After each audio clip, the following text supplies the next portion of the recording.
وہ دور جو جبریت اور عطوف کا دور ہے، وہ اس یزید ملعون کا دور ہے، وہ اس مجرم کا دور ہے جس دور میں ظلم کی کوئی انتہا نہیں رہ گئی، جس ظلم میں خاندان نبوت کو شہید کیا گیا، جس ظلم میں حضرت حسین کے، حضرت حسن کے بچوں کو، ان کی اولاد کو صرف قتل نہیں کیا گیا، صرف تیروں سے چھلنی نہیں کیا گیا، گھوڑوں سے رون دیا گیا، جسم سے ان کے سر کاٹے گئے اور یہ سر پہلے کوفہ لے جائے گئے، عبید اللہ ابن زیاد جیسے ملعون و مجرم کے پاس، پھر یزید کے پاس بھیجے گئے جس نے وہاں رونے کا ڈرامہ رچایا، اور اس کے بعد اپنے ان بدماش گورنروں کو ادنا سزا نہیں دی، ادنا ملامت نہیں کی، وہ اس پوری سیاست میں شامل تھا۔ حضرت مولانا علی میاں صاحب رحمۃ اللہ علیہ نے حضرت علی پر جو کتاب المرتضیٰ لکھی ہے، اس میں امام طبری کے حوالے سے لکھا ہے کہ یزید فاسق تھا، فاجر تھا، نمازیں چھوڑتا تھا، شراب پیتا تھا، لونڈے پالتا تھا اور کتے پالتا تھا۔ یہ مولانا علی میاں صاحب کی عبارتیں ہیں جو امام طبری سے نقل کرتے ہوئے المرتضیٰ میں لکھی ہیں۔ آج ایسے لوگ بھی ہیں جو اپنے کو محدث کہتے ہیں، اہل حدیث کہتے ہیں، وہ یزید کی صفائی پیش کرنے کے مجرم ہیں۔ میں نے ایک رسالے میں دکھایا کہ جتنے بھی بڑے بڑے علماء ہیں سب کے سب یزید کو فاسق تو کہتے ہی ہیں، اور ان میں بڑے علماء ملعون بھی کہتے ہیں، اور میں ملعون سے کم لفظ اس کے لیے درست نہیں سمجھتا۔ وہ اور اس کی پوری جماعت، اس کا پورا ٹولہ ملعونوں کا ٹولہ تھا۔ آج کے دن میں اسی کو یاد کرنا ہے کہ ایسی حکومتیں جب تھیں، جب ہوں گی، جہاں ہوں گی۔ آج انہی ملعونوں کی حکومت سعودی عرب میں ہے، امارات میں ہے،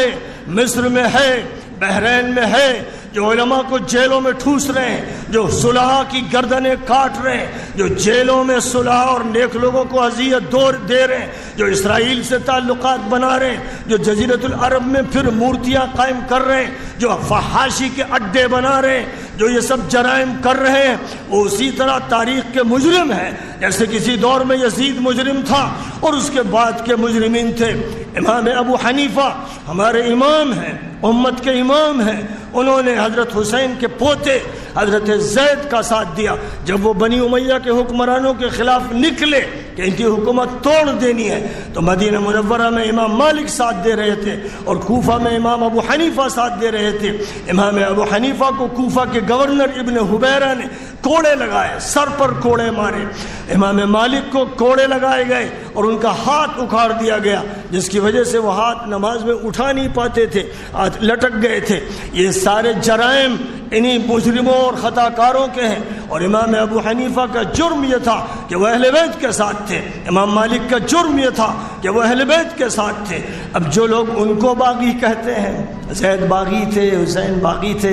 ایسے مجرم خبیث ملعونوں سے بس اللہ ہی نمٹے گا، اور یہ دیکھ لیں گے کہ محشر میں حوض کوثر سے ان کو دھکے دے کر فرشتے بھگا رہے ہوں گے، اور حضور تعجب کریں گے پہلے، لیکن اس کے بعد تعجب آپ کا زائل ہو جائے گا۔ یہ وہ لوگ ہیں، امت میں ان کو پہچان لو، بس اسی طرح پہچان لو کہ ان کا موقف کیا ہے یزید کے بارے میں، ان کا موقف کیا ہے حسن حسین کے بارے میں، ان کا موقف کیا ہے خلافت راشدہ کے دور کے بارے میں، ان کا موقف کیا ہے باغیوں کے بارے میں، ان کا موقف خلافت راشدہ کے بارے میں کیا ہے، اور ملوکیت کے بارے میں کیا ہے۔ اس موقف کو سمجھنا چاہیے اور قرآن کو بنیاد بناؤ اور حضور کی حدیث کو بنیاد بناؤ۔ حضور کی حدیث کو رد کرنے کی جرت اگر کوئی کرتا ہے تو اس سے کہو کہ تو گستاخ رسول ہے، تو منکر حدیث ہے، تو ناصبی ہے، تو گھسپیٹیا ہے، تو اہل سنت کا نام نہاد انسان ہے، اور تجھے قبول نہیں کیا